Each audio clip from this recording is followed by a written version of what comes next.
Good morning and welcome to the Board of County Commissioners Land Use Meeting. Today is Thursday, August 27th. We do begin each of our meetings with an invocation, and we do have someone to lead us in invocation this morning. That will be Micah Spansel from Cross and Crown Church. We invite you to stand and join us. Please pray with me. Father, we come to you and we long to be humbled.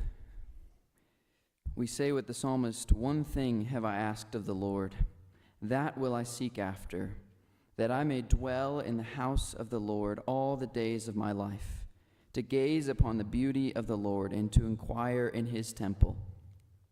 Oh, Father, we confess that we desire a lot of things, and yet we rarely desire to be with you alone and to have you alone and to cherish you alone. Would you change our hearts? Would you help us to have a good look at how we measure up to you? Help us to see that our self-worship, our idolatry, our immorality, all of it separates us from you. Indeed, you tell us that when we don't take thought of our future, that there is no one to help us, that it is foolish. Many of us, Father, have taken no thought of our future, especially our future after death. Please forgive us. Help us to consider that there is more to life than this life on earth, this momentary life. I pray that you would help us all to not be foolish and simply think that this is all there is. Help us to have a view of all eternity, that we will stand before you in judgment, not just for what we've done, but for what we believe about you. And Father, we also confess that many of us have believed lies about you and lies about ourselves. You tell your people Israel, your prophets have seen for you false and deceptive visions. They have not exposed your iniquity. Oh, Father, please expose our sin. Help us to see we need a Savior. And so, Father, we thank you this morning that you, being rich in mercy, saw humanity in their sin, and you planned from all eternity to send your Son, the second person of the Trinity, to enter humanity and take on our sin on the cross. Thank you, Jesus, for dying in our place. You did not deserve to be punished. We do. And yet you took our punishment. Father, I thank you so much for every image bearer here, meant to be statues of you and to proclaim who you are. I pray that each and every one of us would look to Jesus in faith for our sin, for our rebellion, for our self-worship. Thank you for the mercy that any sinner who repents, any rebel who repents, will have eternal life. And Father, I pray now that as we look to you, you would also give us a spirit of unity, that in this meeting we would be a people who are slow to speak and quick to listen, that we would seek to do good to one another. I pray that you would use this meeting to build up the good of the city, and that you would help us to love one another, even as you have loved us. We pray all of this in Jesus' name. Amen. And I'll ask Vice Chair Nelson if she'd lead us in the Pledge of Allegiance, please.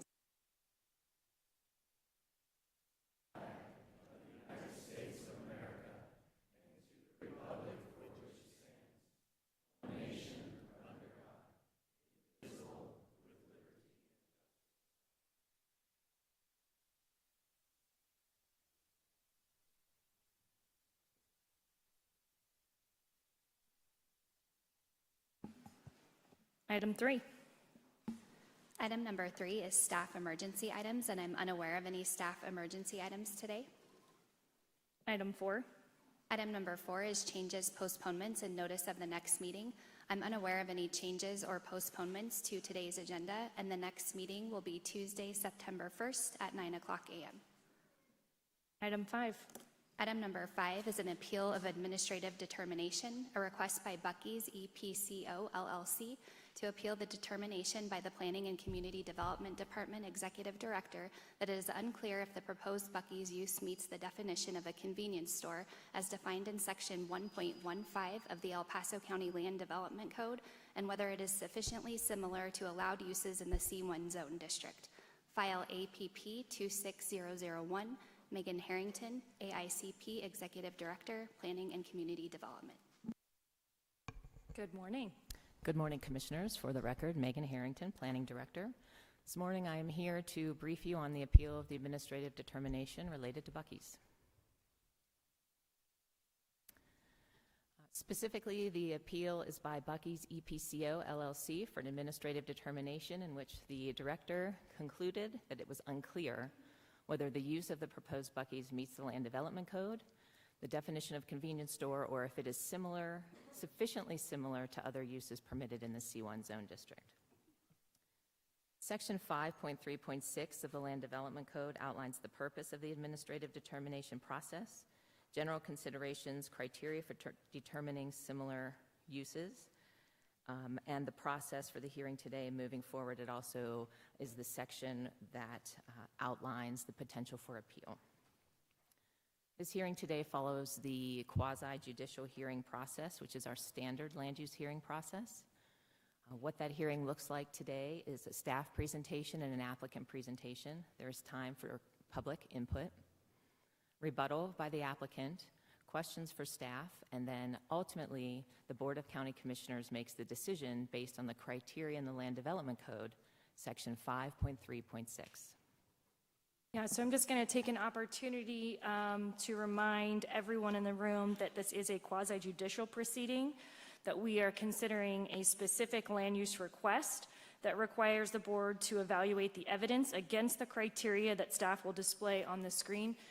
There were small booklets available if you picked one of those up to help you understand this hearing process. I've seen a lot of bad information circulating about what these proceedings are and are not, so I would encourage you to, even if you think you read something, if it didn't come from the county, please do look in this booklet so you understand the rules and how this hearing proceeds today.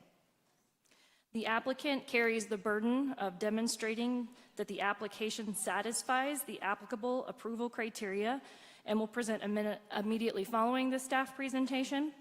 Following that, we will move to that public input portion where you can provide evidence supporting or opposing the application based on the criteria that we are using to make the decision.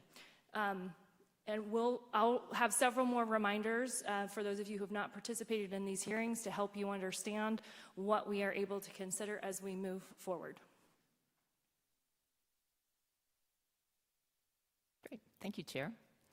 While this determination is of a proposed use, the property that is connected with this specific request is a 30-plus acre piece of property. It is a parcel of property located at the southwest corner of I-25 and County Line Road and directly east of Beacon Light Road. And is that property there on your screen highlighted in red? This is the specific language, the criteria for approval from Section 5.3.6C1, Determination of Similar Uses. I'm not going to go over all of this specifically because I do have it on the next slide, but this is the language that talks about the determination of similar uses, what the use is, and how uses not specifically identified in the Land Development Code can be treated based on their function and compatibility with other uses. But to take that to another level based on the hearing here today, the decision that you're being asked to make is a two-step process. The first is determining whether the proposed use falls within an existing defined use category. Example, is the use a convenience store? If it's not specifically listed, determining whether it's sufficiently similar to other uses in the zone district. And that's where that code language comes in. The code specifically states an unlisted use may be considered an allowed use only when its function, performance, characteristics, and location requirements are consistent with the purpose and description of the zone district, and it is compatible with uses specifically allowed in the district and similar in characteristics such as traffic, parking generation, noise, glare, vibration, and dust. I know you're familiar with these, they are in your packet, but I wanted to make sure to read those criteria so they're on the record here today. And finally, the applicant does carry the burden of proof in demonstrating the proposed use satisfies the requirements. Since this is a question related to the C1 zone district, there is data in your written paper packet related to the C1 zone. The C1 zone is considered an obsolete zone district. The obsolete zone district is defined in the Land Development Code. It is a zone that remains applicable to land, but which has been determined by the BOCC to be outdated and which cannot be applied to any additional land in the county. The C1 zone district became obsolete in 1991. There was a major code update in 1991, and at that time, the C1 zone district was determined to be obsolete, but it has stayed in the Land Development Code since then. The current Land Development Code states that the purpose of the district is to provide for commercial activities, and Land Development Code Table 5-1 lists the uses that are permitted in all zone districts, but specific to C1. And that's where these uses come from. So on your screen is the entire list of allowed and special uses in the C1 zone district. So again, this is that Table 5-1 converted, allowed uses and special uses. Now, special uses are uses that could be considered allowed in the zone district with an additional level of review and additional review criteria that are outlined in the Land Development Code. But this is the list of those specific uses.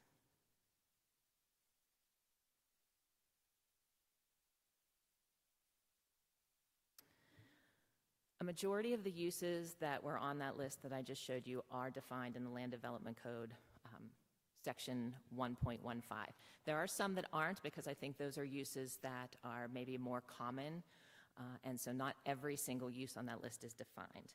But I've listed here 2 definitions of convenience store and gas station, specifically because the applicant's administrative determination request states that they feel that the Buc-ee's use is a convenience store per this definition, and they give reasons for that, and they are also giving reasons within their letter request why they feel that it does not meet the definition of gas station. So when we're considering what those definitions are, these are the definitions from the Land Development Code that are on your screen. Throughout the day, I can certainly bring up any other definitions that you would like to look at. But a convenience store, per the Land Development Code, is defined as an establishment for the purpose of offering for sale to the neighborhood in which it is located such items as groceries, ready-to-eat food, over-the-counter drugs, and sundries. A convenience store may include retail gasoline and other petroleum products. A gas station is a property where the retail sale of gasoline, diesel fuel, oil, or other fuel for vehicles, and which may include, as an incidental use, the retail sale and installation of vehicle accessories, minor repairs, servicing no more than 3 vehicles. So these are verbatim from the Land Development Code. A little more data for the C1 zoning. There are 43 other properties in unincorporated El Paso County that are zoned C1. And this table, which is also in your packet and is on the screen here this morning, is a list of where those properties are, what those properties are, and their acreage. A lot of these are vacant. They're smaller lots. Some could be considered remnant parcels. There are a few that are single-family residential. My assumption is legal nonconforming. There are several along Highway 105 that are recently or in the process of being annexed into the town of Palmer Lake, and then this is just showing the other uses. And this, again, is existing C1 zone properties in unincorporated El Paso County and how they're currently being used. The map on your screen is just a general overall map of the county and where those C1 properties are located. There are quite a few in the Tri-Lakes area, several in Cimarron Hills, and then south along I-25. Statutory requirement. Notification is not a statutory requirement for this request. However, staff did follow our standard notice procedure, and that included sending a mailed notice to 21 surrounding property owners, and the applicant also posted the property. Because it is not statutory, I did work with the applicant, and we agreed that they would check the poster every 4 days, because that was a good amount of time for checking the poster, again, since it's not a statutory requirement that it's on the site every day. And I do not know the status of the poster, but I know that the applicant was checking that notification and coordinating with my staff. And that concludes staff's presentation. I'm happy to answer any questions, and then I would bring up the applicant. Okay, do we have questions from commissioners at this time? Okay, I see none, so I believe we are ready for the applicant. So, thank you, commissioners. Thank you.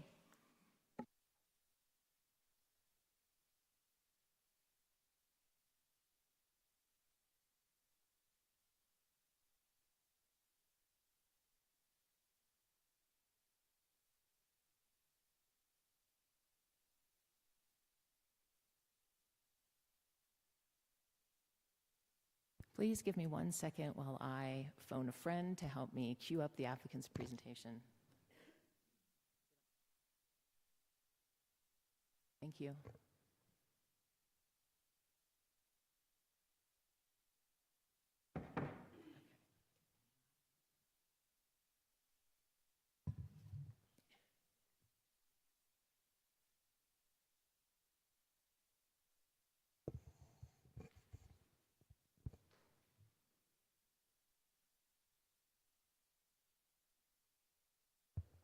Okay.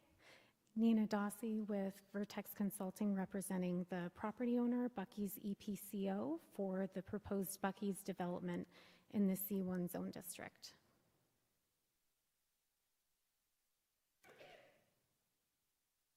So just to provide you with some important dates for the record, we did submit a request on June 22nd for an administrative determination to the planning director, and that was pursuant to the Land Development Code, requesting that either the use is found to be a convenience store or it's a similar use under the code.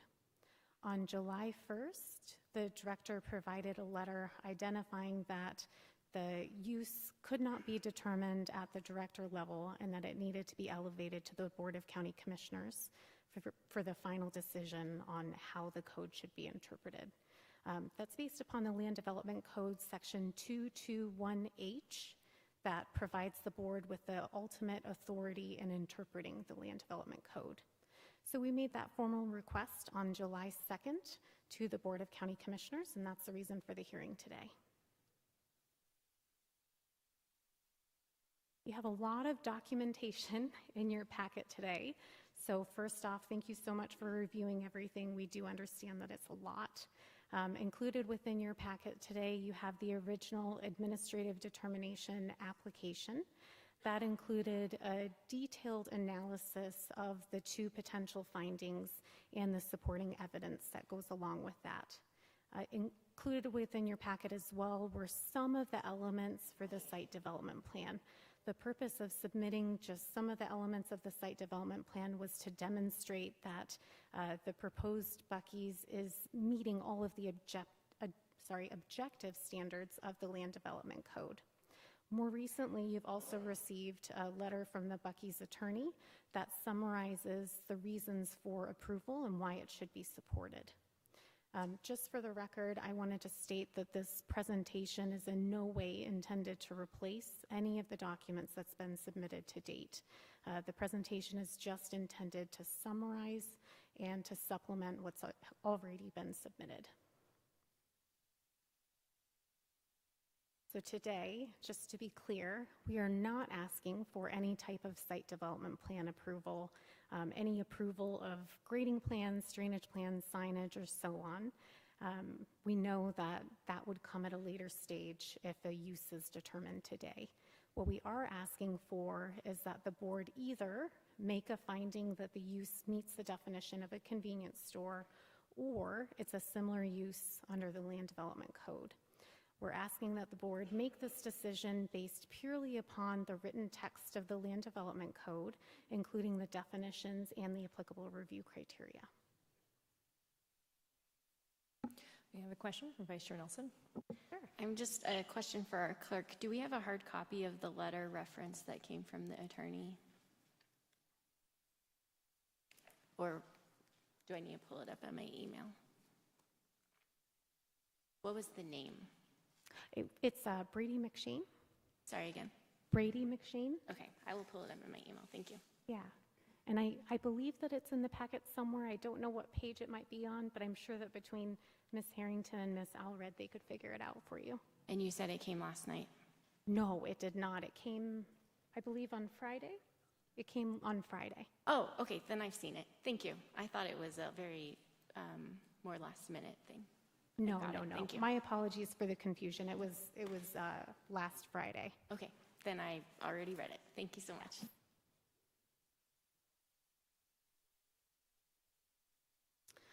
So first, I thought that we should cover the zoning history of the property. As you all know, the zoning is what determines the permitted uses within each and every zone district. So in this case, the property has been zoned C1 since 1958. So it's been zoned C1 for 68 years. That's a pretty long time.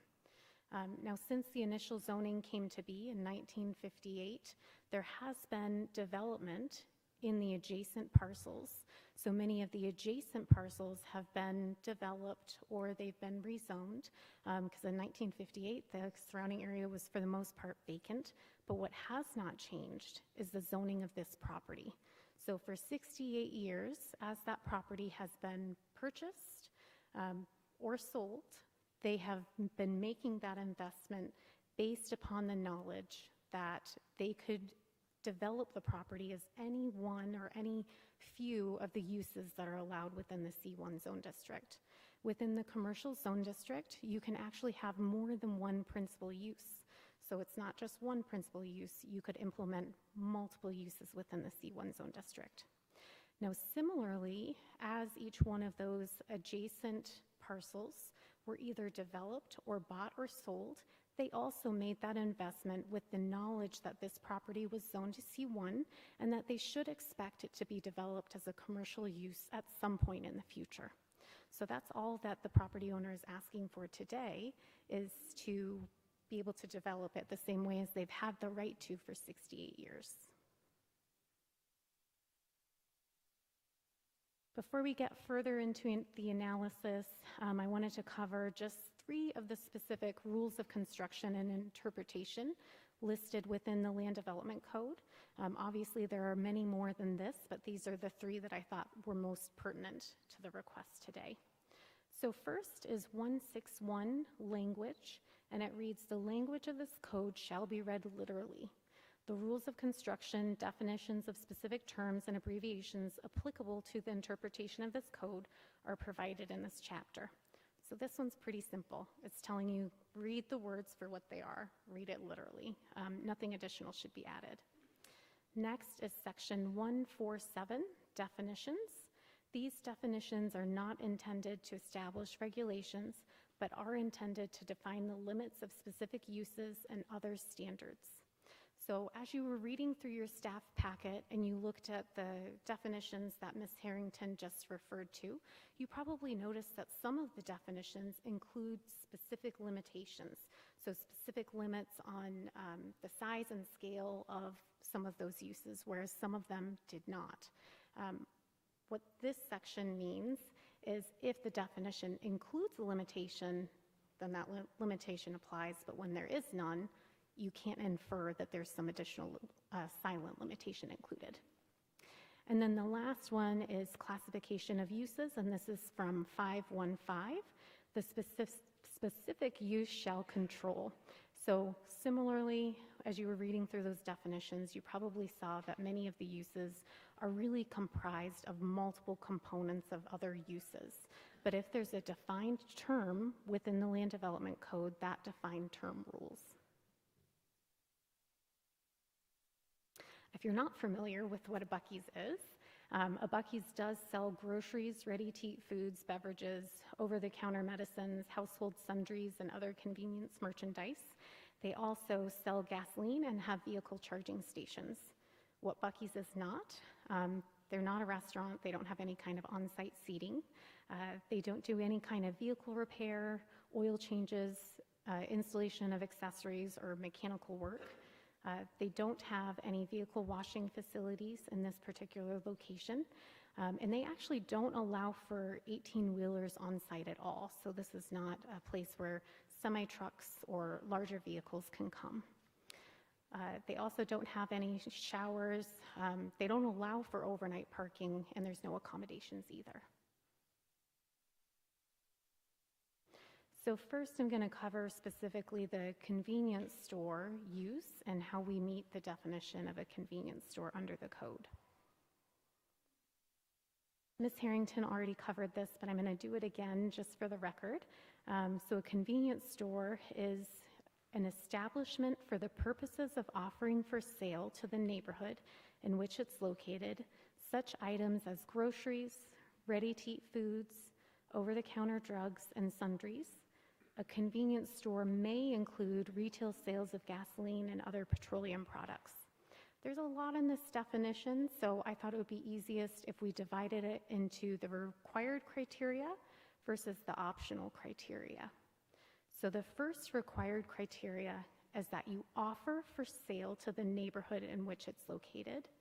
The second required criteria is that you're offering items such as groceries, ready-to-eat foods, over-the-counter drugs, and sundries. And then the last one I've listed as optional because of the word may. So may include retail sales of gasoline. So I'm going to cover each one of those criteria individually. So first, Buc-ee sells convenience goods.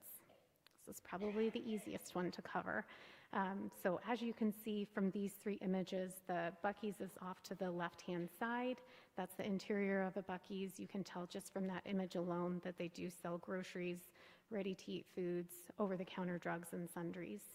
I thought it was important to compare it to other convenience stores within El Paso County that El Paso County has already determined to be a convenience store. So you can tell that this is no different than a Circle K, a Come and Go, or not depicted here, but even a Maverick. Ladies and gentlemen, let's please make sure we're not disrupting the applicant. Thank you. So the items that are sold here are exactly the same. They're selling convenience store goods and convenience store items. So the next is Buc-ee's offers goods to the neighborhood. So it's important to take a look at the words within that definition. So what is required is that you are offering goods for sale to the neighborhood. The code does not require that you're only serving local residents as a primary customer. It doesn't require that those customers are coming from a specific distance. There are no percentage of neighborhood patrons either. And really there's no customer origin threshold other than you're offering for sale to the neighborhood. I can sit here and tell you right now, absolutely, they're going to offer for sale to the neighborhood. This is not a membership-only location. This is not a co-op or anything similar, so anybody can come and purchase goods at a Buc-ee's store. Now, I understand that we have to use the language within the Land Development Code, so I want to take that just one step further and take a look at the definition of neighborhood within the Land Development Code. So the definition reads, primarily residential areas unified by shared characteristics, functional connections, and spatial perceptions. Elements which define or reinforce a neighborhood orientation include common design themes, pedestrian and bicycle linkages, shared facilities and public spaces, and identifiable boundaries, edges, or gateways. So the authors of the Land Development Code realized that a neighborhood is much more than just where you lay your head at night. A neighborhood includes where you work, where you go to school, where you recreate, where you spend your money, and it also includes how those areas are connected and all of those stops along the way. This Buc-ee's is just one of those stops along the way within the neighborhood. So if you're looking at how El Paso County has interpreted this definition in the past and how they've interpreted the neighborhood definition in the past, you could look at prior approvals. So the prior approvals could be a guide and a baseline for determining how El Paso County has interpreted and determined the specific elements that make up a neighborhood. So I have several examples of other convenience stores that have been approved by the county in the past. On the left-hand side is the Loaf and Jug off of Space Village. So in this instance, the neighborhood consists of people that are coming to and from Peterson. So they work in Peterson, they live elsewhere, they're stopping here on their way to or from work. And it also includes a lot of the industrial uses that are along Space Village. So in this instance, the neighborhood is comprised primarily of commuters. The next one is the 7-Eleven off of Glen Eagle Gate View. In this instance, it also includes commuters. As we know, there are many, many people that use Northgate to get to and from work, getting on and off I-25, and then also if they work at the Air Force Academy, they would use Northgate. So it also includes the commuters, just like the first example. But in addition to the commuters, there are residents nearby. You can kind of see just above there's some townhomes or apartments, so they may be able to walk over and go to this convenience store. But if you look at the larger area, this is included within an entertainment center within the city limits of Colorado Springs. So this neighborhood is also comprised of travelers coming to this area. They may be coming to or from the Ford Amphitheater, to or from Topgolf, or any one of the destinations in this location. Wait, pause just a second. A question for Commissioner Williams. Yeah, Ms. Dossi, on this one, you said it's included in the city of Colorado Springs. I would like to point out when it was approved, it was El Paso County. Oh, I apologize. So this particular, every single example of the convenience stores that I'm going to provide are within unincorporated El Paso County. Okay. The elements that are within the city of Colorado Springs are the destinations. So the Okay. destination of Ford Amphitheater. Thank you for that question and giving me an Yeah. opportunity to clarify. Well, I know the city now owns all of Northgate Boulevard, so part of your statement was correct, but I just wanted to point out the El Paso County code is different from the city code. So Yes. I wanted to make sure that distinction was made. Thank Yes, you. thank you. So the next example is the Circle K off of Highway 24. This one is very, very similar to the first two examples. So primarily commuter traffic on Highway 24, in addition to the residents that are off of Swing Line to the south. The last one is different though. So the very last example that you see here is off of Highway 85-87. There are probably even fewer residents in the area. There's a mobile home park that's adjacent, but the rest of what makes up this neighborhood is commuter traffic coming to and from work, or possibly to and from the city of Colorado Springs or Fountain. So the most recent example of a board action regarding a convenience store is the Fuel Bees, which is located off of Highway 94. Now, the board approved a rezone, and with that rezone included within the staff packet, as well as the agenda, it stated that they were rezoning the property for the purposes of expanding and legalizing a convenience store and a gas station.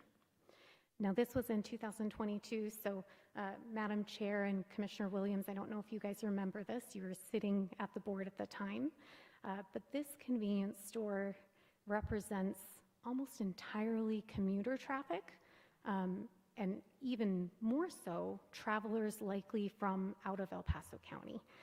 This is even further east than the base. There's very few residents in this area, so in this instance, El Paso County and the Board of County Commissioners recognize that a neighborhood also includes travelers from elsewhere.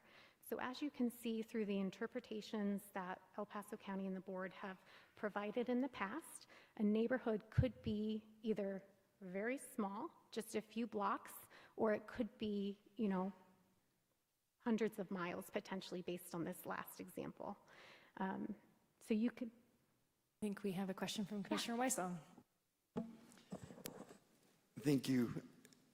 You mentioned that this piece of property back in '22 was rezoned. What was it and what did it end up being rezoned to? Sure, let me grab that real quick. Okay, so I've got the packet, the staff packet here actually. So it was being rezoned from A35 to the CS zone district, and it specifically identifies within the staff packet and on the agenda that the purpose for that rezone was to allow for a convenience store and a gas station. So the zoning district is actually irrelevant because what we're talking about is the use categorization. And obviously it was after the C1 was obsoleted. So when you mentioned rezone, I just wanted to know what it was. Thank you. Yeah, thank you for that question. So as you can see off to the right-hand side, the proposed Buc-ee's is situated similar to all of these other approvals. This is no different than any of the other approvals that either El Paso County on a staff level or at the board level have issued. The neighborhood in this instance will be comprised of really all of the elements that we've already talked about. It's going to include residents that are directly in the area. It will include commuters, either somebody from Woodmore, they might live in Woodmore, they work over in Palmer Lake, or coming up and down I-25, and then it also may include those travelers. So this is not unlike anything else that the county has approved in the past. I know the neighborhood, that was a lot of talking on my part. Are there any questions about the neighborhood aspect before I move on? Okay, thank you.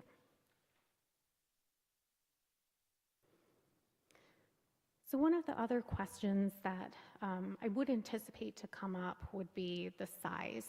The Land Development Code doesn't include any limitation within the definition of a convenience store regarding the size of the structure. There's no building size limitation. There's no limitation on the number of fuel dispensers that you can have. There's no customer volume limitation either.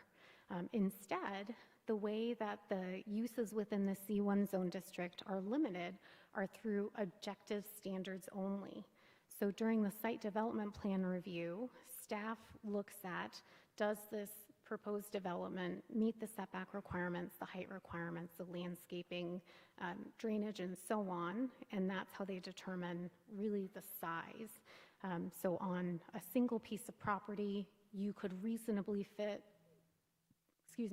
if it's a 1 acre property, you probably could reasonably fit a much smaller store than on a larger parcel like what we're talking about today. Additionally, when you're going through the site development plan review, you have to demonstrate that you can mitigate all of your potential impacts. So if you're not able to mitigate your potential impacts, then that may be a reason for you to scale back on what your proposed use is. But if there's no limitation included specifically within the definition, then the board cannot arbitrarily add limitations to the size of structures.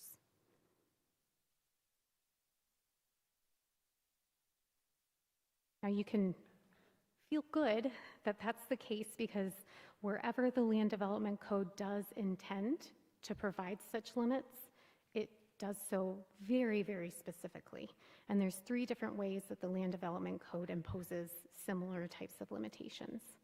It could be within the definitions. So for example, a gas station, you can't have any more than 3 service bays. So what this does is that really limits the scale and intensity of a gas station. Next could be through the principal uses footnotes. So for example, a greenhouse can't be any more than 1 acre. So that's a size limitation on the actual structure.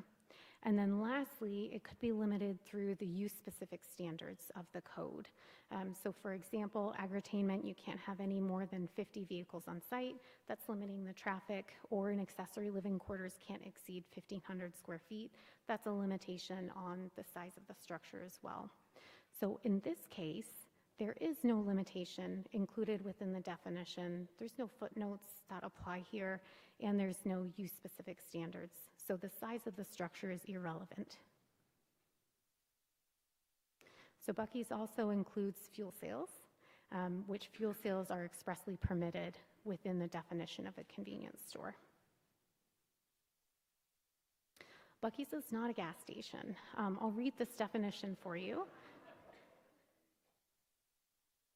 So the definition of a gas station is a property where the retail sale of gasoline, diesel fuel, oil, or other fuel for vehicles, and which may include as an incidental use the retail sale and installation of vehicle accessories, the making of minor repairs, and facilities for washing and servicing of not more than 3 vehicles completely enclosed in a structure. So I already told you when I was discussing what Buc-ee's is not, that Buc-ee's doesn't do any of these other things.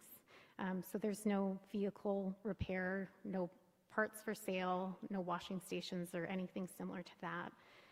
And it's important to compare these two definitions. So convenience store, the convenience store definition, when you read it, it is purely customer oriented. When you read the definition of a gas station, it is vehicle oriented. So convenience stores, it's intended to be convenient location to purchase your goods. A gas station is intended to be a place that you may fill up, but you're also repairing your vehicle. So those are two very, very different things. And also the potential impacts are very, very different within the two uses as well, which is why they're allowed in different zone districts. Buc-ee's is not a truck stop. So a truck stop reads as an establishment that provides maintenance, repair, storage, and other services to commercial vehicles and their drivers, which may include, but are not limited to, fuel, accessories or parts, overnight accommodations, restaurant facilities, or any combination thereof. So again, I already mentioned 18-wheelers are not allowed here. You can't stay overnight here.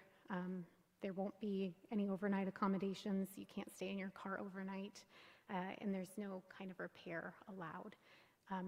Similar to the gas station and how the definitions are different, the truck stop is clearly oriented towards truckers. These are people that are coming here, and what it's designed for is truckers. So they need a place to stay overnight. They need a place to shower, and this is the place that they go for that. They don't go to a Buc-ee's. So Buc-ee's meets the code definition of a convenience store. When you read the definition and you read it literally, it's convenience sales that are being offered for sale to the neighborhood, and it includes fuel sales. The use complies completely with all applicable zoning requirements. So the property's longstanding C1 zoning grants the right to develop permitted uses within the district. Because the proposed Buc-ee's meets the code definition of a convenience store, a permitted use by right, the requested determination should be approved. So commissioners, before I move on to similar use, I want to ask if there are any questions about the convenience store analysis. Questions from Commissioner Weisong?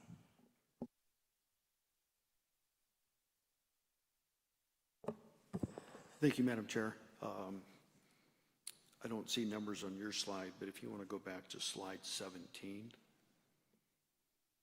I'll probably just see if I can exit. That'll be an easier way to do it. Sure. In your definition of a neighborhood, you talk about common design themes, pedestrian and bicycle linkage. From what I saw in the packet and some of the detail that you've submitted, I don't see any kind of access for pedestrian or bicycle crossing Beacon Light Road, being that the only inbound traffic is going to be on Beacon Light Road.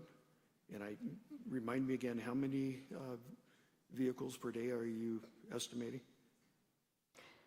So Commissioner, the specific site plan review and the review by staff to determine if pedestrian connections are required is an aspect of the site development plan. It's not something that's really intended for today. So I won't respond as to the actual... Again, ladies and gentlemen, please adhere to our rules of decorum and do not interrupt the applicant. Thank you. So I won't respond to the actual design because that'll be reviewed at the site development plan stage. But Commissioner, El Paso County is actually currently upgrading Beacon Light Road to meet the county's standard. And so if that were required, that may be a part of their project today, but that's somewhat outside of the scope of today's hearing. And then what was the second part to your question? Well, that was the key question because that is a fundamental definition of neighborhoods. That's why I was asking. Sure. That you're looking at pedestrian and bicycle linkage. Next question I have. Commissioner, let me respond to that one really quickly Okay. before you ask the next one. So I wanted to just point to the examples that I covered. Some of these examples include pedestrian connections of, sidewalks and linkages and things like that. But the most recent example, the fuel bees, doesn't include any kind of pedestrian linkage. So when the board has interpreted both the convenience store definition and the neighborhood definition in the past and in the most recent instance, that was not a required element.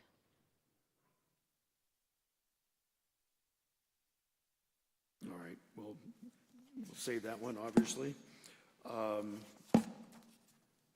Slide 21, please.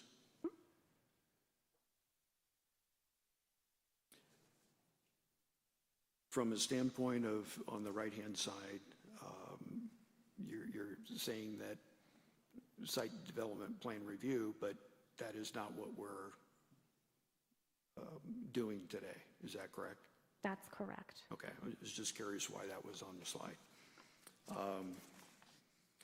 Then slide 25.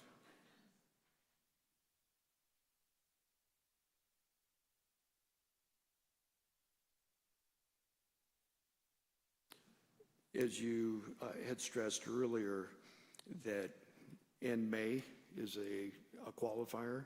So when you say gas station, it's a property where retail sale of gasoline, diesel fuel oil, and other fuel for vehicles. That's basically the primary. And then it says "and may include." And you've listed here that what Buc-ee's is not. So I just wanted to clarify that you're saying that earlier that it may include, and then you're detailing below that what you're not doing, but that's really immaterial because it's after the may include. Sure, Commissioner. That's a good question, and I can clarify that. So Buc-ee's is not primarily a gas station. That is not their primary use. That's if you look at their data on their customers, not everybody that goes there even fills up with gas. What everybody does go there for, though, is the convenience goods. So that's another reason why they're not a gas station. I also think that the definition should be read holistically as well to explain what the other elements that you might expect at a gas station are. And I believe that these two definitions read very, very differently. Then we've got a debate of literally, which you had specified earlier. So we've got to make sure that we're reading this the same. So if it's literal, it's written down. So I just wanted to clarify. So that's all the questions I have. Thank you. Yep. And a Buc-ee's doesn't meet any aspect of this definition because they're not primarily for gasoline sales, and they don't include any of the mays either. So thank you for giving me an opportunity to go over that again. Commissioner Williams. Yeah, I have one question, and I don't know if this would be addressed in your traffic study presentation or if we're doing that today, actually. When you talk about the neighborhood definition, in the Buc-ee's data, do you find that the neighborhood also includes, are you going to be getting a lot of high school students from Palmer Ridge attending this to grab lunch? Because your neighborhood right now doesn't go that far out. And so that might be more for your traffic study person. So the neighborhood certainly could go that far out. So the neighborhood, as El Paso County has historically interpreted, a neighborhood includes all of the linkages. So the neighborhood includes where you go to school, where you live, where you spend your money, and so on. So the neighborhood absolutely does include that school. So you could go to school, stop at a Buc-ee's to grab a drink, and then go home or go for a hike, for example. So that is an aspect of the neighborhood. Okay, thank you. Any other questions before the applicant proceeds? Ready to continue? Okay, thank you. So next I'll cover the similar use analysis. So within the Land Development Code, there are very specific criteria for the board to make a similar use determination. So the first one is the function, performance, characteristics, and location requirements of the unlisted use shall be consistent with the purpose and description of the zoning district where it's proposed. The second, the unlisted use is compatible with the uses specifically allowed in the district and similar in characteristics such as traffic and parking generation, noise, glare, vibration, and dust. So similar to the analysis on convenience store, I wanted to break these up into specific parts because there's a lot here. So first is 1A, the function and performance characteristics are consistent with the purpose and description of C1. 1B, the location requirements are consistent with the purpose and description of C1. 2A, the use is compatible with the uses specifically allowed in C1. And 2B, the use is similar in characteristics such as traffic and parking generation, noise, glare, vibration, dust, to the uses allowed in the C1. Now, before I get into the analysis, I wanted to point out that this is a different analysis entirely. So this is not saying, is this a convenience store? We're saying, is it a similar use to all of the uses within the C1 zone district? Not a single specific use, all of the uses. So finding 1A, the function and performance characteristics are consistent with the purpose and description of C1. The purpose statement of C1 is the district is established for the purpose of providing for commercial activities.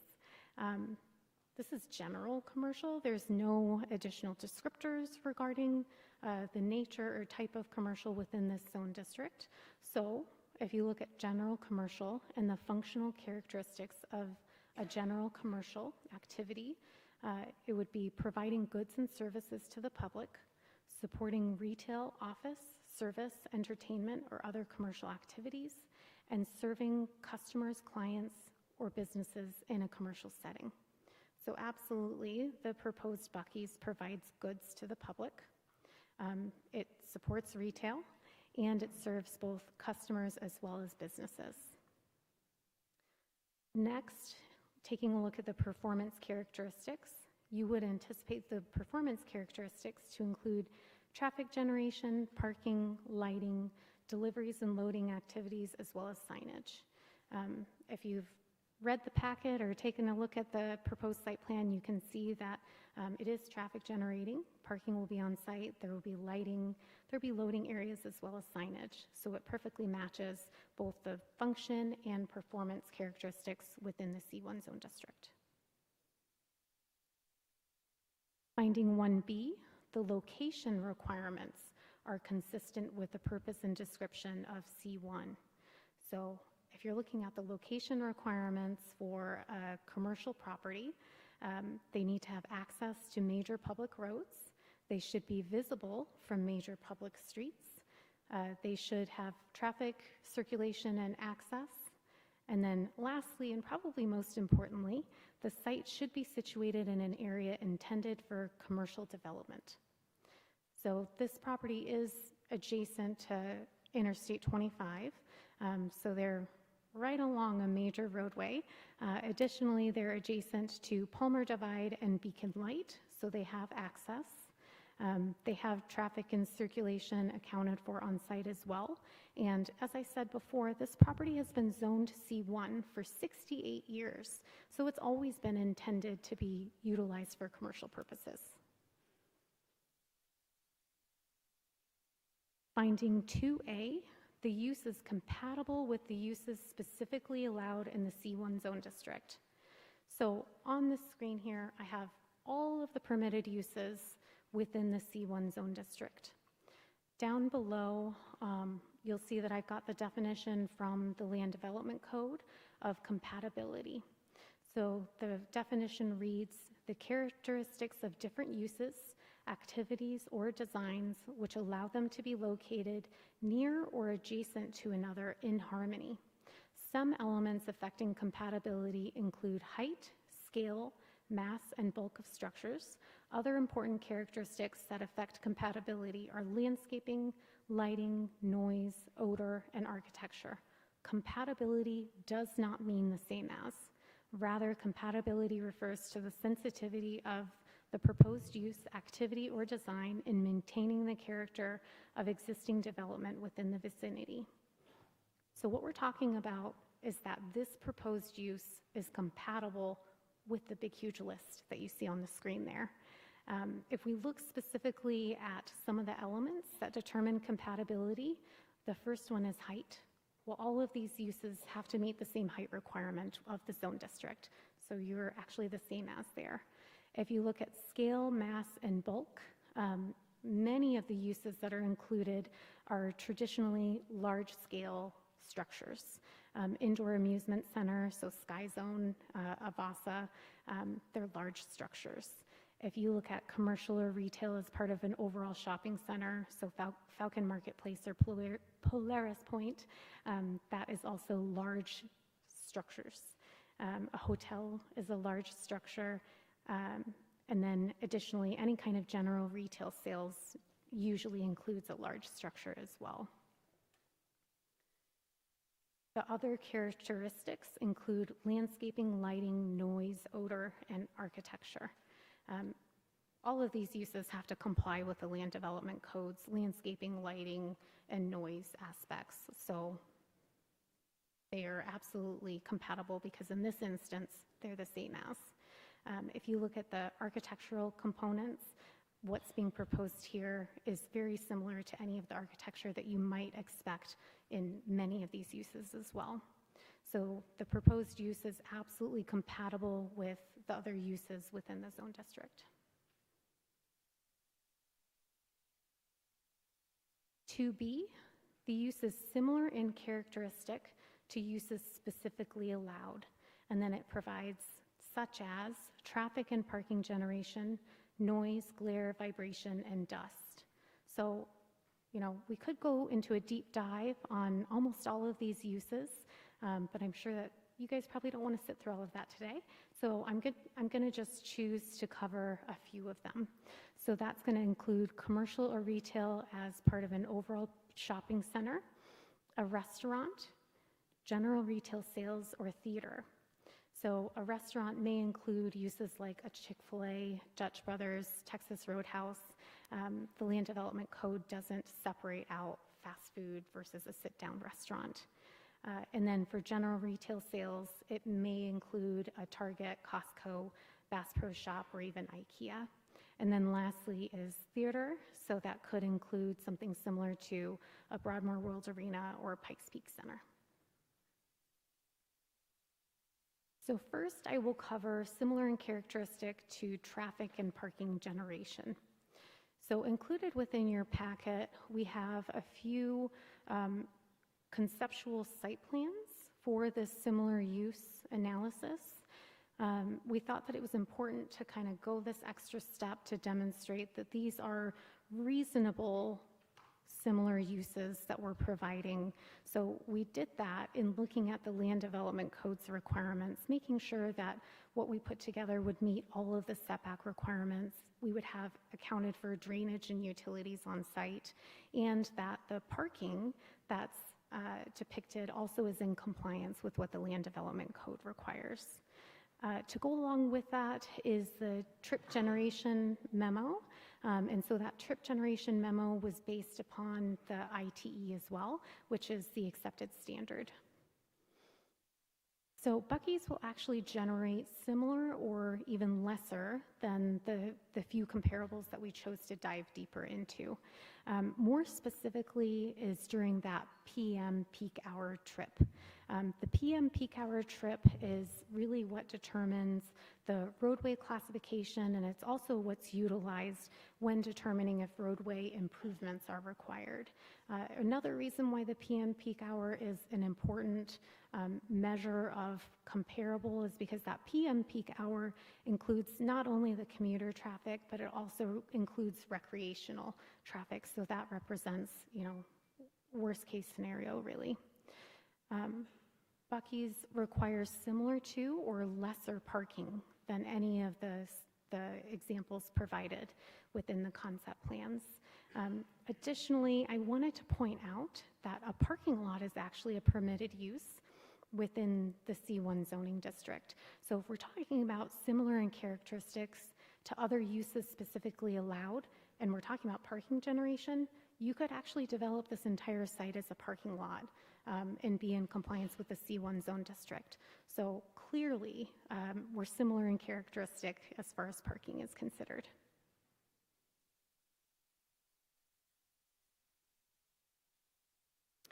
So this is what came out of that trip generation memo. Over on the right-hand side, you can see at the very bottom is the Buc-ee's total PM peak hour, which is 1,679 trips. Right above that is the Super Center, which is at 1,763. So a little bit above, but pretty darn close to what Buc-ee's is anticipating. And then next is general retail, and that is at 2,872. So a little bit more than 1,000 trips per day over, so significantly higher. And then lastly is that theater or concert venue, and that's listed as 3,268 trips, so just about double. So if you look at the traffic and if you look to see, are we similar in characteristic to the traffic that's allowed within other uses in the C1 zone district, we are similar and even lesser than. So next is the uses similar in characteristics to uses specifically allowed, and specifically noise, glare, vibration, and dust. So for noise, the noise is going to be exactly the same as what is anticipated for any of the uses that will result in the need for parking. The use will have to comply with the board's adopted noise ordinance, and this property is located on I-25. The noise anticipated for a use, any use along I-25, any commercial use along I-25 will be similar. We all know the interstate is pretty loud. So for glare, there are no glare standards within the Land Development Code, so our analysis was based upon the lighting standards instead of glare specifically, because that's not in the code. So for the lighting characteristics, again, it's going to be similar to any of the uses allowed within the C1 zone district that would result in the need for parking. The proposed use will comply with all aspects of the Land Development Code's lighting standards, including the maximum foot candles on site, foot candles at the property boundary, all lighting being shielded and downcast. And then the last one is vibration and dust. This is a customer-oriented use. This is not a industrial type use, so vibration and dust really are not a defining characteristic of this use. It's going to be a fully improved commercial site, so it'll be similar in characteristic because it's not going to generate any additional vibration or dust. Within the Land Development Code, under the similar use determination, there is this specific section that's on the screen before you. I won't read this whole section of the code. Essentially what it says is if you receive approval of a similar use under the Land Development Code, you have to meet all other aspects of the Land Development Code. And so the development will comply with all other aspects of the Land Development Code. So just to conclude and summarize, you have two options before you today. For the reasons identified in the presentation and further identified in ADM 264 and APP 261, the Board of County Commissioners should approve the appeal and issue a use determination confirming that the proposed Buc-ee's constitutes a permitted convenience store in the C1 zone district, or alternatively and independently, the proposed Buc-ee's qualifies as a similar permitted commercial use within the C1 zone district because it's consistent with the district's purpose, it's compatible with other permitted uses, and is similar in operational characteristics to a broad range of commercial uses allowed in the C1 zone district. Are there any questions on either the similar use or convenience store? Okay, we'll go to Commissioner Weissong. Thank you, Madam Chair. If you could go back to your traffic slide 35. Sure. You're looking at general retail, you put an aggregate down? Say that again, I'm sorry? You put an aggregate of 35,000 and you made reference to that? And you're looking at, Buc-ee's is at 22,000. Just with, you've got a single entity. I'm just trying to understand how you came to some of your numbers. You're including all of those. Is that something that literally is doable on the acreage that you've mapped out? Yeah, that's a great question. So included within your packet are the conceptual site plans, and those conceptual site plans demonstrate that you can fit exactly what's shown in this table on that property while meeting all of the standards of the C1 zone district, including the number of parking spaces, the landscaping requirements, as well as drainage. Okay. Question being is that you now reference back to site plan again, and you said that's not to be interpreted. So I'm Sure. kind of getting confused here. Sure, I understand the confusion. So they're two different things. So similar use requires you to look at other similar uses that could be developed on this particular property. So Commissioner, instead of just telling you, believe us, we can fit all of this on the property, we chose to put together a site plan to further demonstrate that you can fit what's being shown on the screen on the property while meeting the dimensional standards of the C1. Okay. So they're not the same. We're not trying to say that you are approving a site plan today or you should look at the site plan today. This is only intended to be utilized for the similar use so that we could further demonstrate that this is a fair assessment.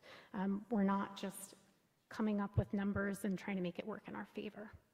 Okay, I may need to come back to that. Thank you. Commissioner Applegate? Thank you. Do you have rough, foot traffic numbers, like how many people from the area or from a neighborhood would use, say, like a Buc-ee's on daily or weekly or annual basis? We don't have that within the analysis because traditionally when you're submitting to a jurisdiction, they really only care about the traffic and how that's going to impact the surrounding roadway network. So that's not something that I have available. Okay, thank you.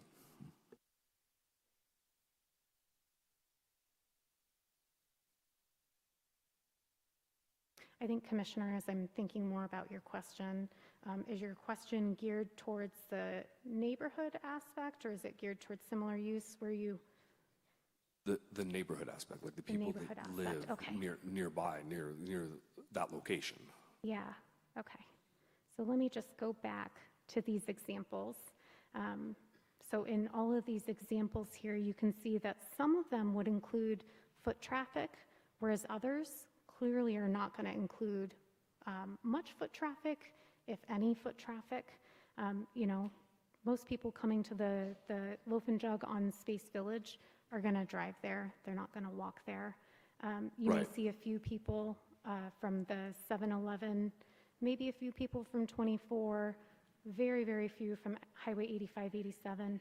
And the board's most recent action regarding a convenience store, the Fuel Bees, Right. would include pretty much none.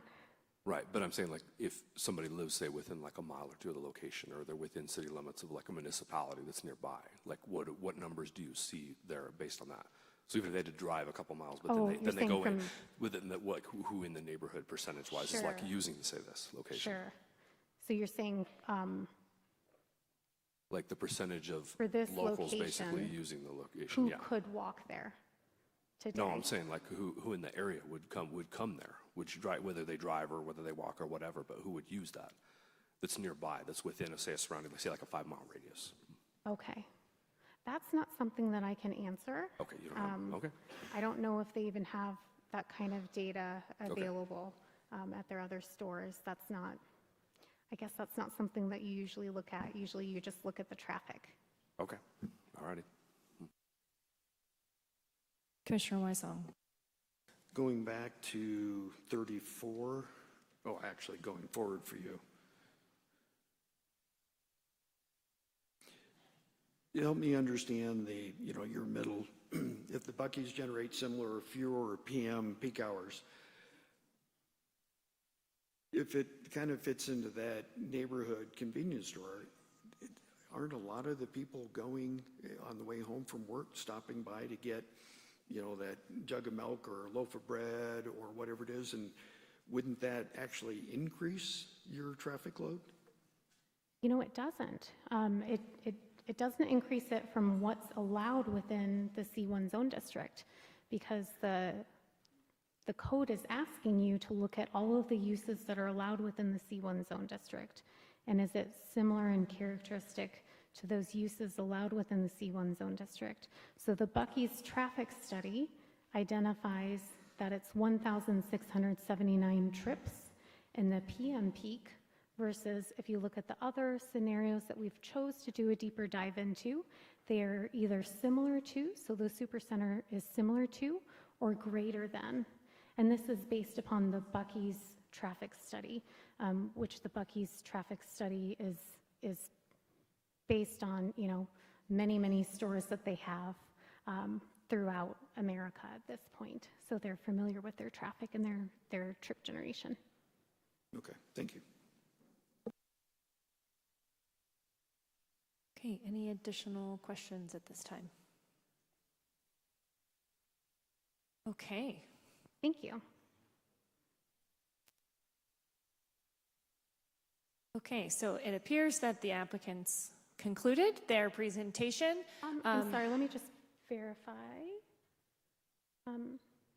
Brady, did you have anything to add before we conclude? Okay, yes, we are done. I almost forgot. Thank you. Okay, all right, so I think this is a good time to take about a 15-minute break. Just as a reminder to everyone on where we are at in this process. The public input portion of this meeting will begin when we return. So I want to remind you to pay attention to where you are in the queue if you are choosing to speak. If you have questions about that during the break, please make sure that you do find a staff member, get your questions answered, and we will come back in 15 minutes. So that puts us at 10:35.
So they told me that they have a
We have a lot of coordination going on, so I apologize for the delay and appreciate your patience.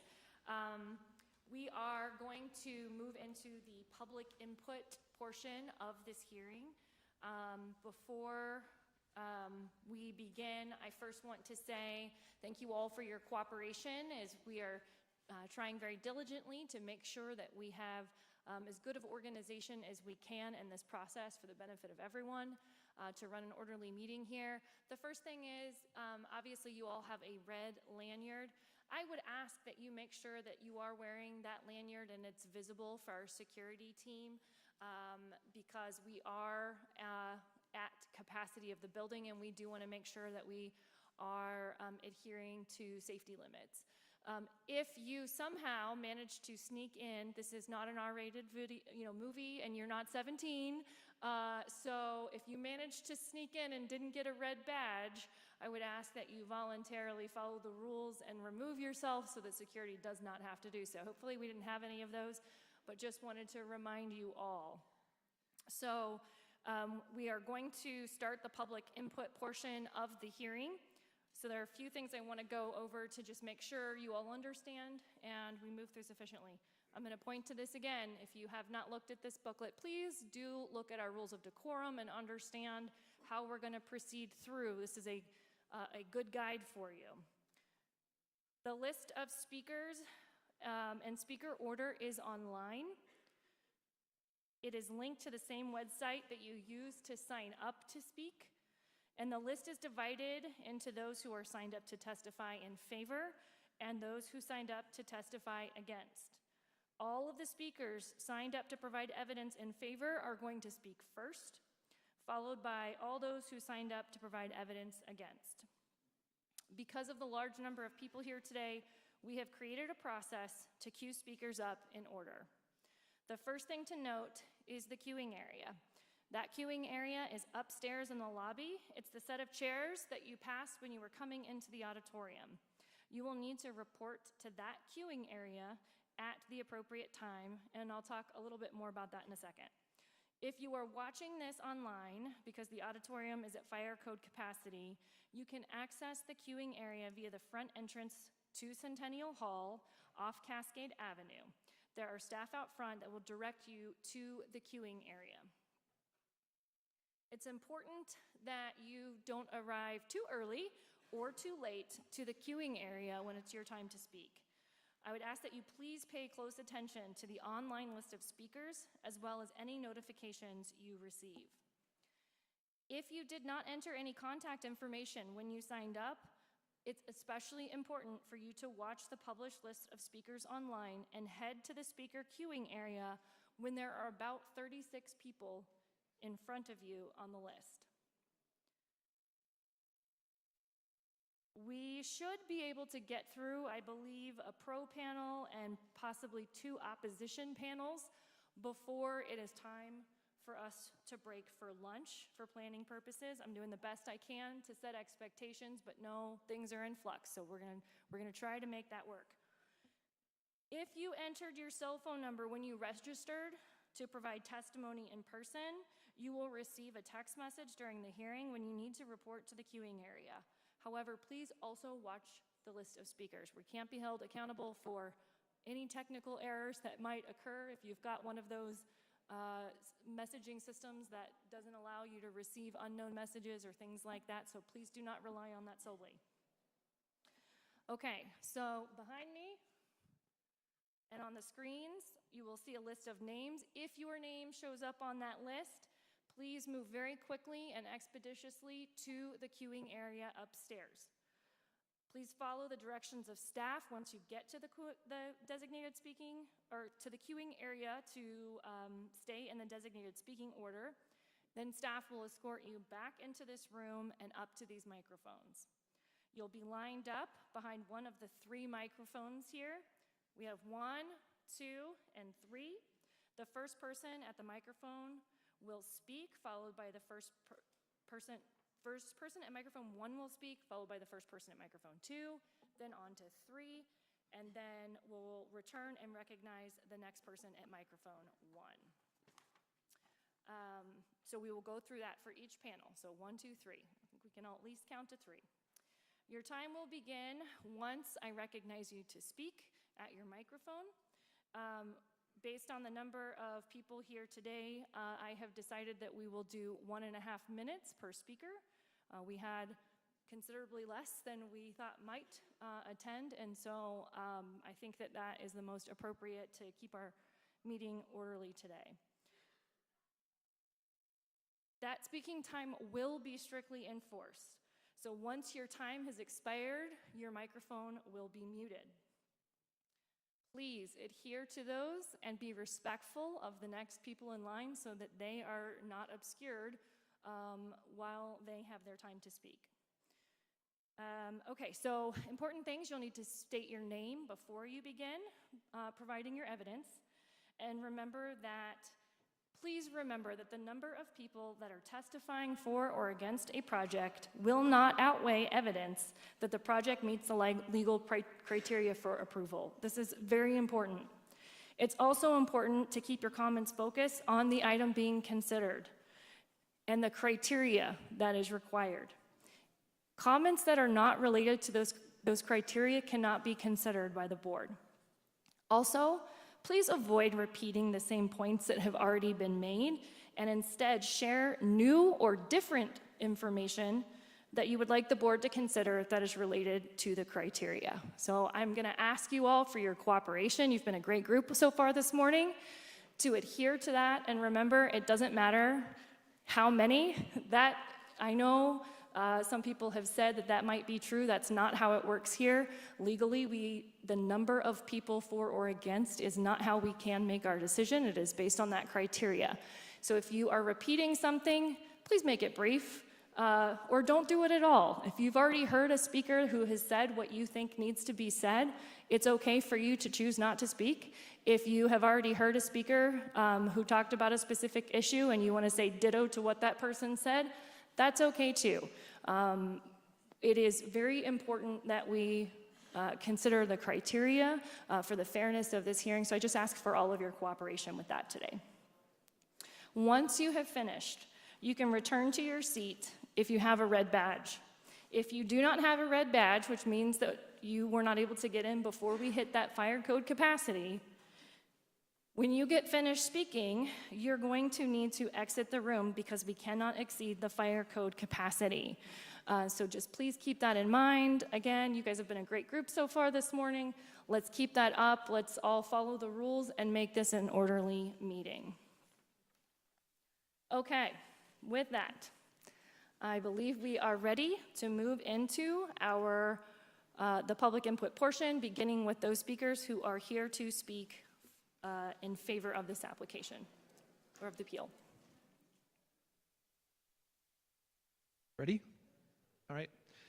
Chris Jube, Monument, resident for 26 years, business owner, 2 properties, very much in support of this development. I actually have a personal connection with this because before I owned 2 properties, I did walk this property and considered it.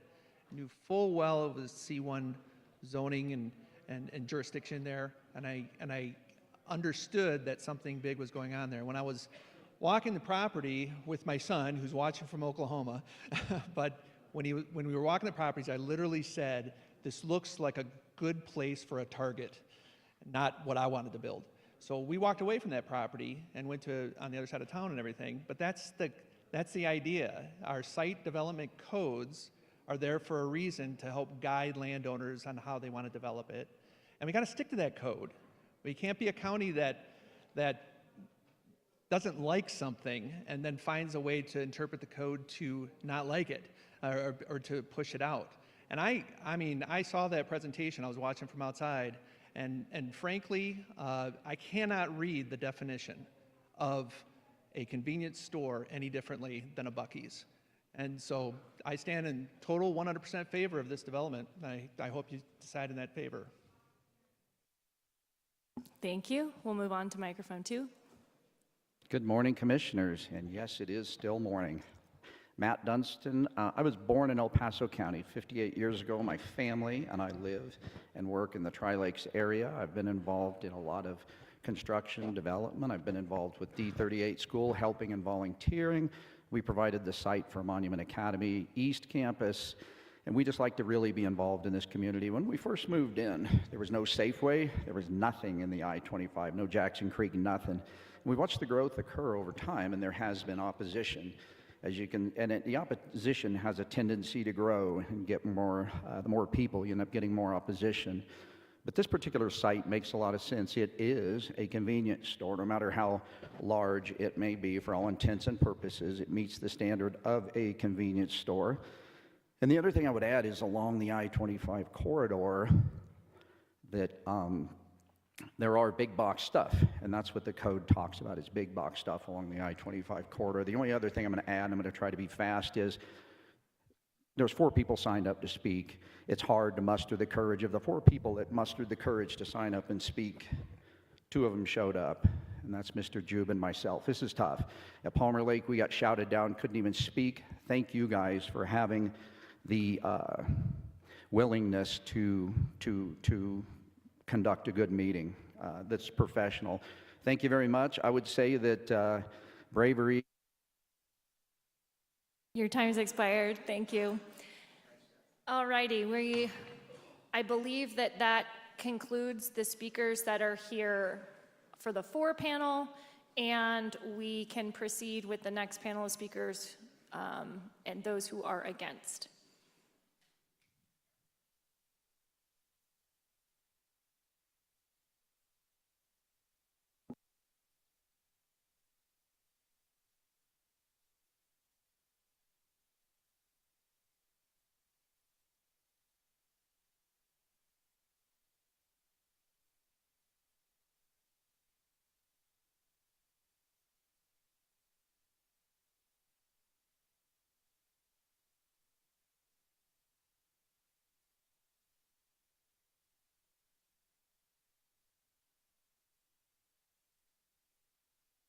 Okay, we'll proceed with speaker 1.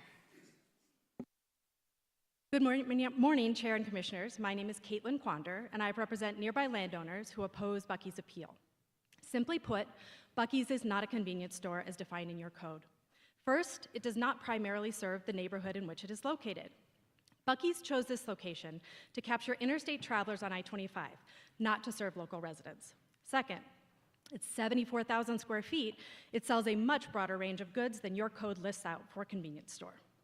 And third, gas sales are not incidental to this use, which is what your code requires. With 120 fuel pumps and 790 parking spaces, fuel service is a defining feature of this project, much like the gas stations and truck stops that are expressly prohibited in C1. These impacts, including significant traffic, parking, bright lights, noise, signage, and water demands, are fundamentally different from the neighborhood-serving uses permitted in the C1 zone. A facility of this scale is a regional travel center, as Buc-ee's repeatedly calls itself in its own application materials. It is not a convenience store. I submitted a letter into the record dated August 24th, explaining in greater detail why Buc-ee's is not a convenience store and is not comparable in scale, characteristics, or impact to any other permitted use in the C1 zone district.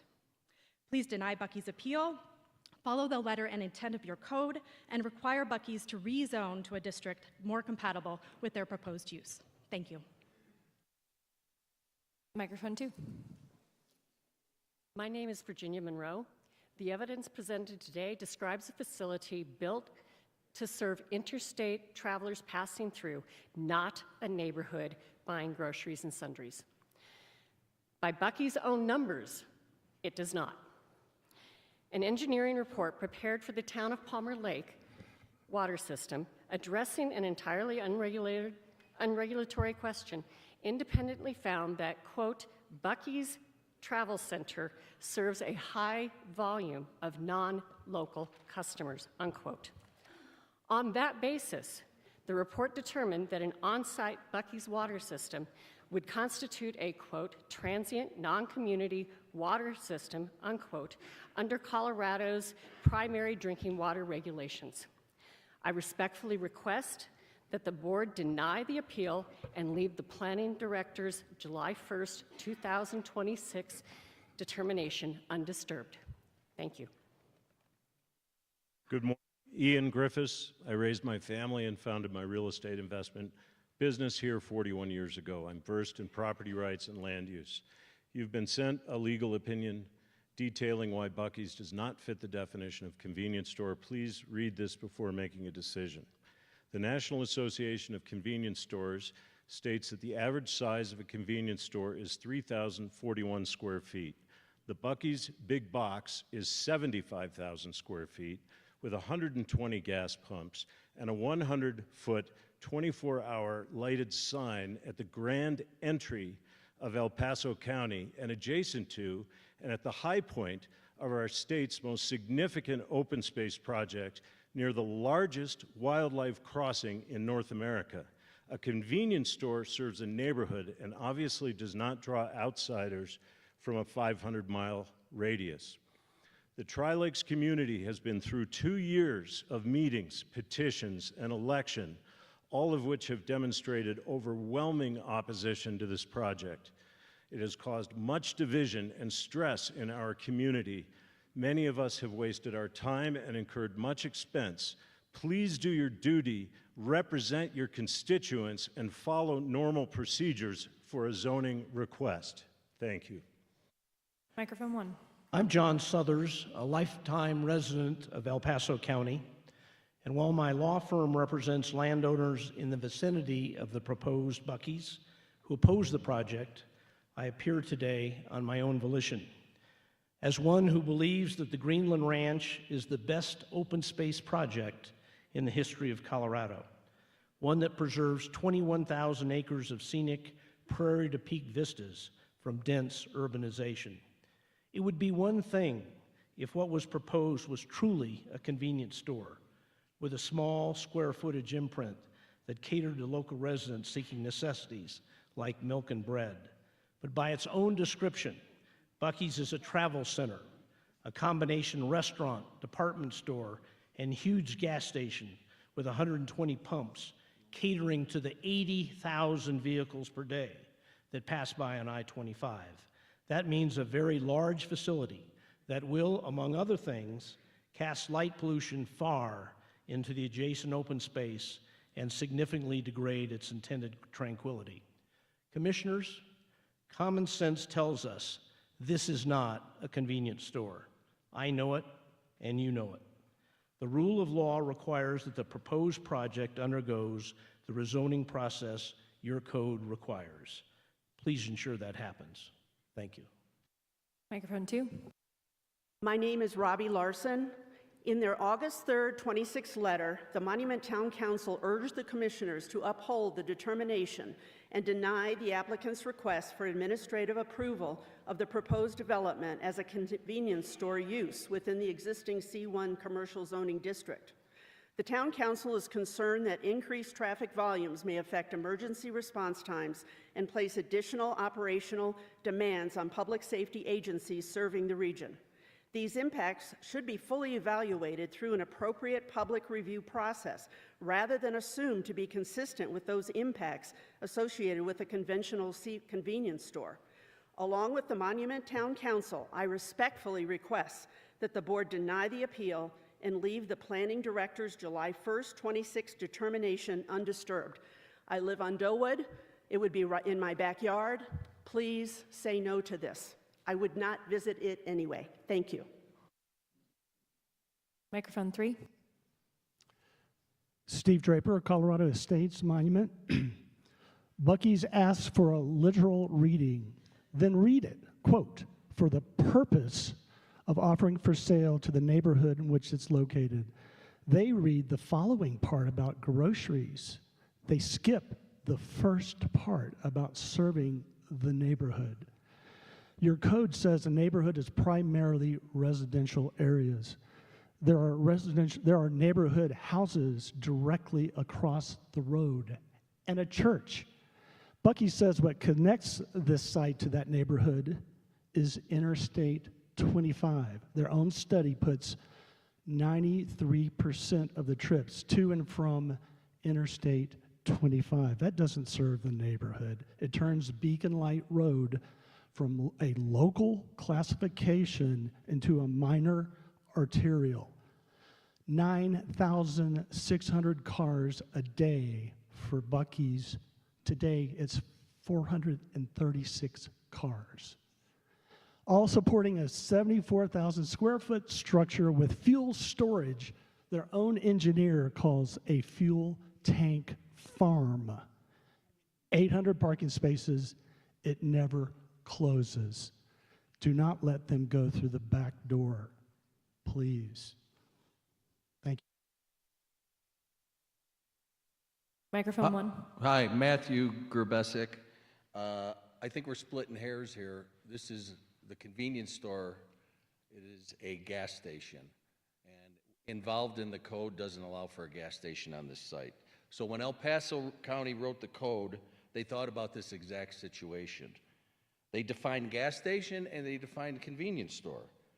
They knew a convenience store might sell gas, so they said so. And then because a property could look like both, they wrote the tiebreaker, section 5.1.5.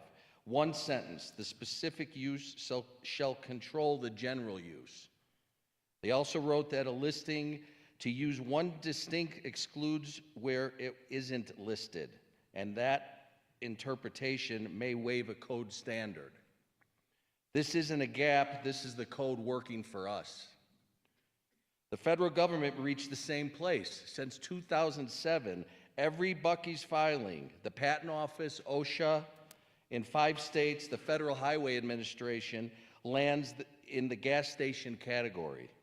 Everyone has figured this out except this application. So I suggest you look in regards to this as being a gas station, and it shouldn't go in this parcel. Thank you. Thank you. Microphone two. Good morning. I am Warren Dean. I've lived in El Paso County for 50 years. Got extensive experience with commercial development and land use issues very specifically. We've heard plenty of details regarding whether Buc-ee's is a convenience store, gas station, or whatever. It's clearly not either of those.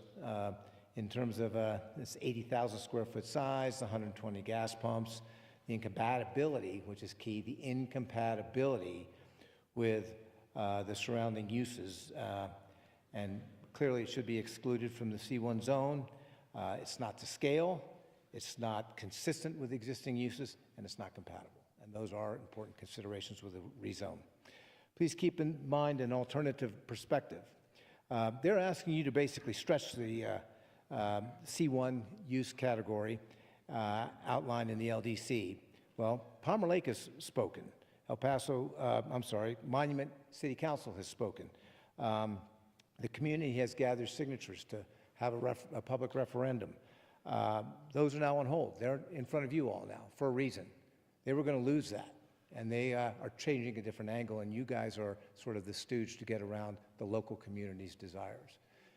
Given that, it's a community of rural character, large lots, and you need to deny the zoning change or the expanded zoning change that you're considering. Microphone three. Madam Chair, Commissioners, good morning. I'm Scott Bryan, and I'm a commercial builder and developer, and I believe strongly in private property rights, but also reasonable development.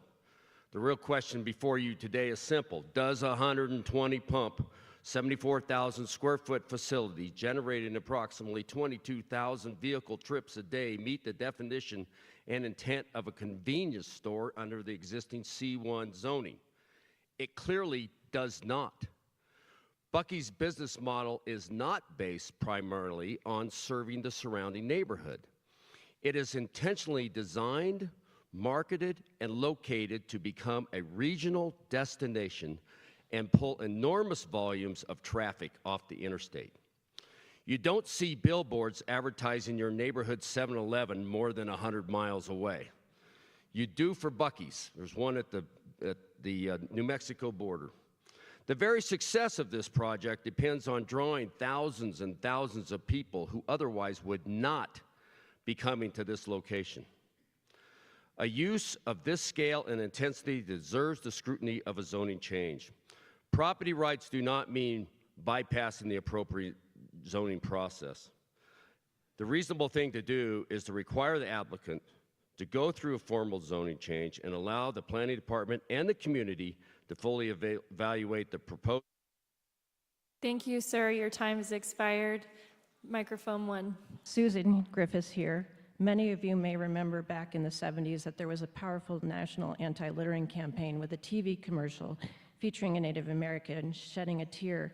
It struck a chord, it worked. At least we became aware of our recklessness as to the impact of our land and our communities.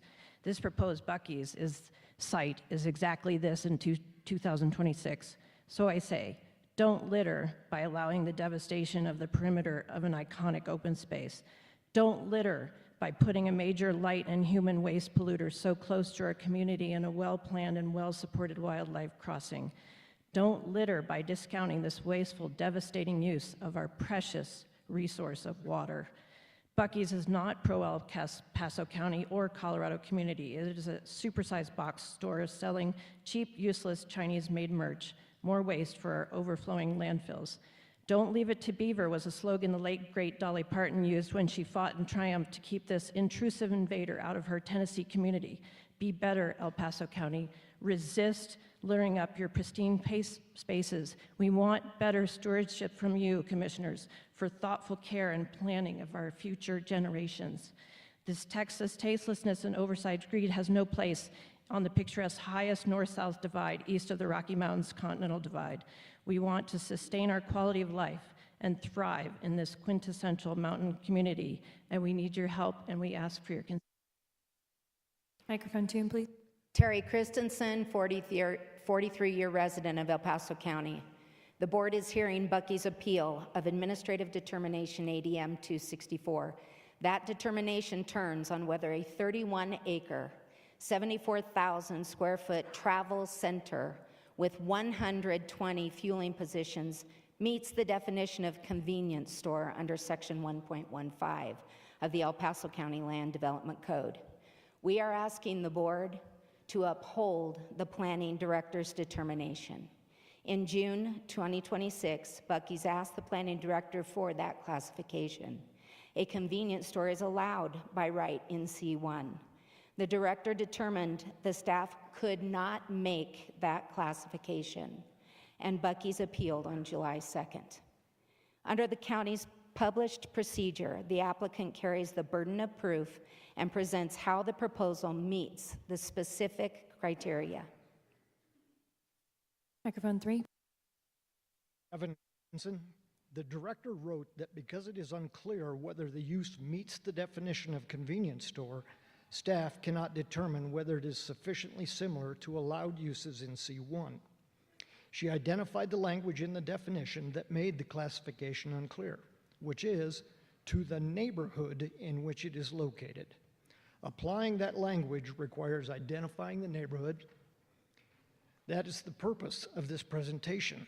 We read the definition, we identify the neighborhood, and we apply the first criterion under section 5.3.6 C1. Thank you. Okay, while we are getting the second panel ready here, I want to just reiterate again, please stick to the criteria. It's very specific. We've got a lot of commentary happening. I'm going to ask you for your cooperation.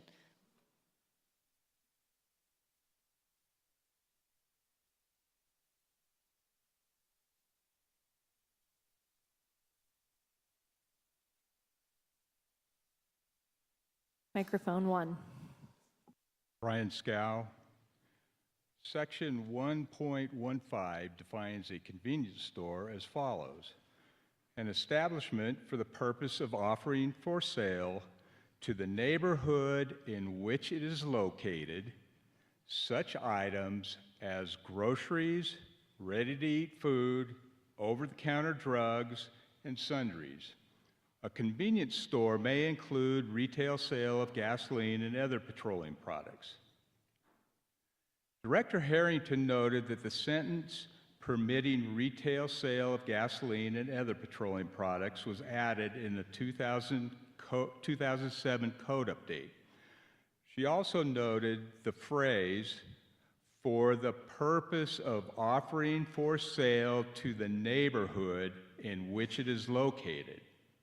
She wrote that the 2007 edition and the neighborhood phrase made the use classification difficult to determine. She also found no previous convenience store approvals within the C1 zoning district on record. Microphone 2. Arrowwood 3, the definition begins with the establishment's purpose, offering for sale to the neighborhood in which it's located. It then gives examples of the goods that may be sold: groceries, ready-to-eat food, over-the-counter drugs, and sundries. The final sentence permits retail sale of gasoline and other petroleum products. Section 1.6.3 provides that lists using the term such as give examples only and are not to be construed as exhaustive. The goods list gives examples of what a convenience store sells, but it does not tell you what a convenience store is. The purpose clause does that, for the purpose of offering for sale to the neighborhood in which it is located.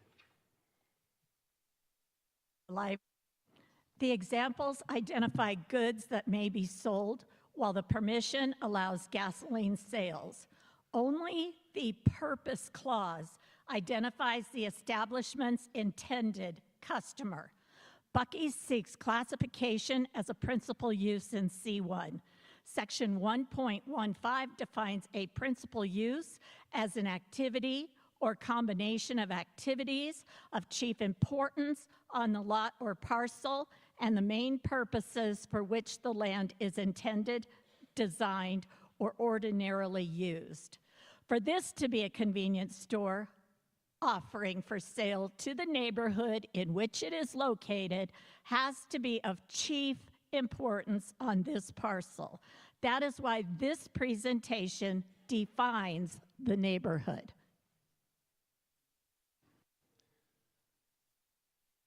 On December 3rd, 2024, Buc-ee's held a community meeting at Palmer Lake Elementary School.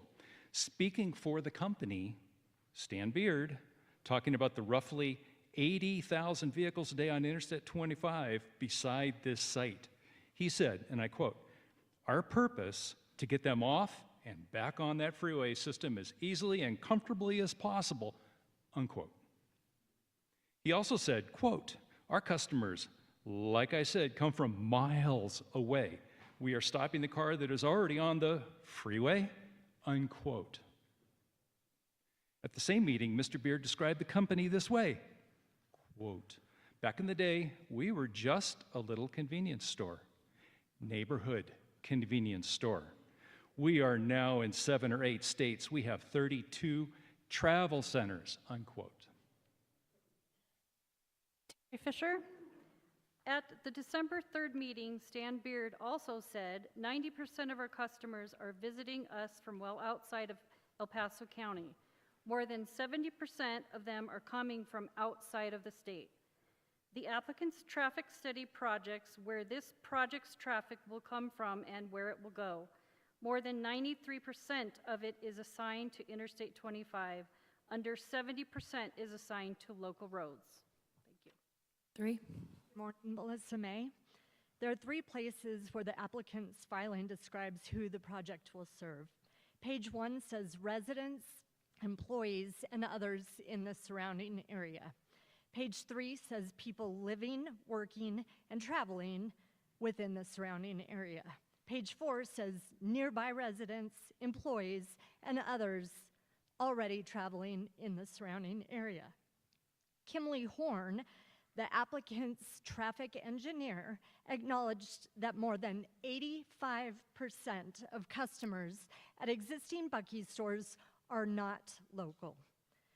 The definition requires that an establishment exists for the purpose of selling to the neighborhood in which it is located. Thank you.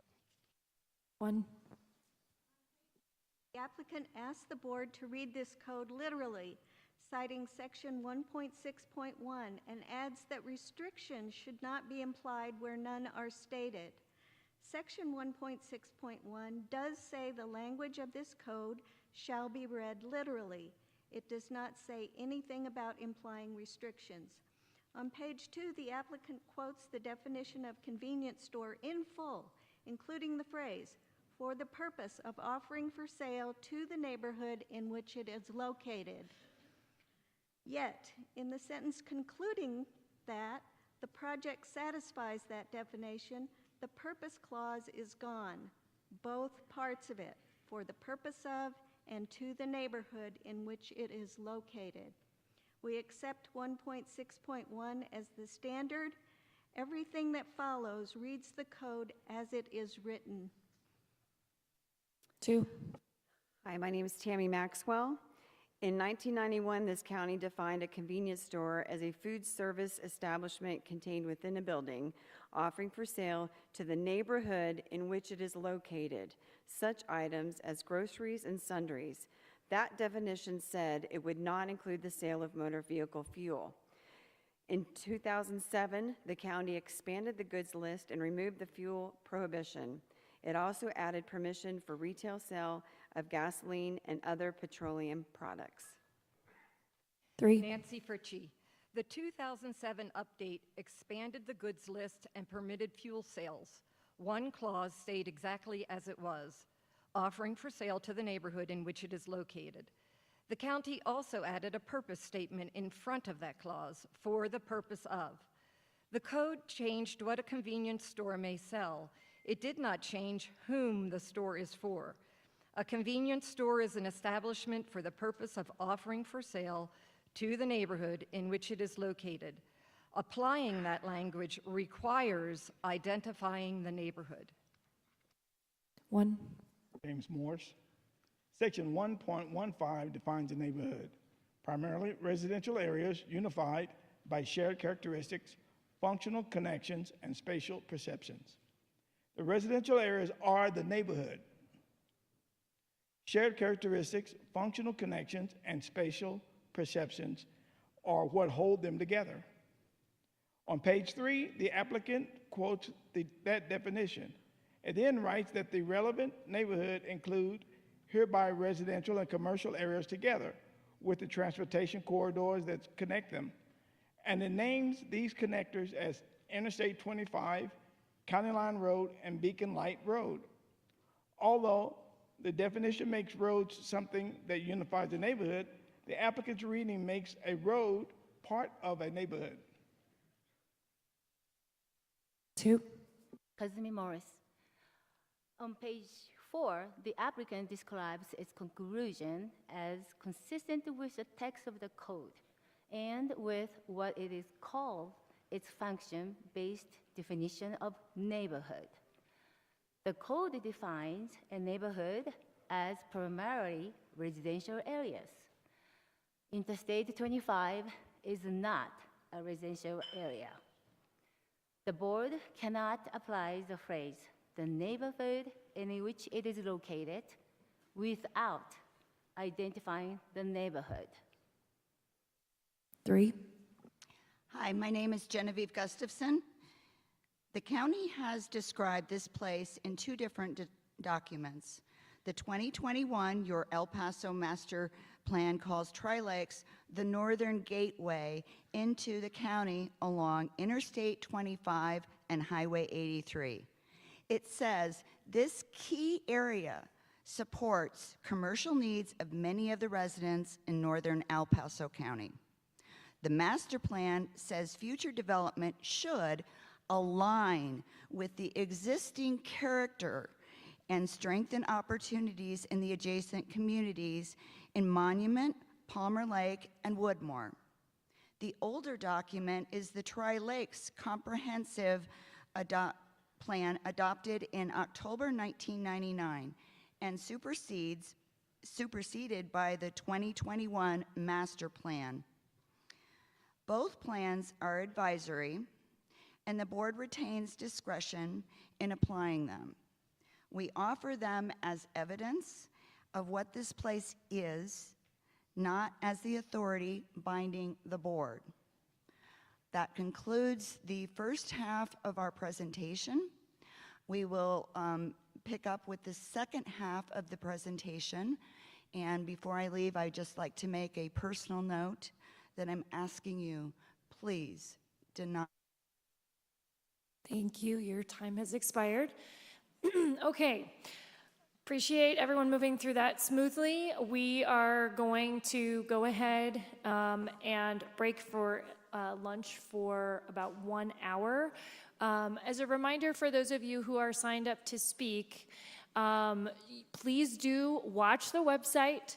We've tried to make it as easy as possible for you to see where you are in the process. Please do monitor your text as we suggested.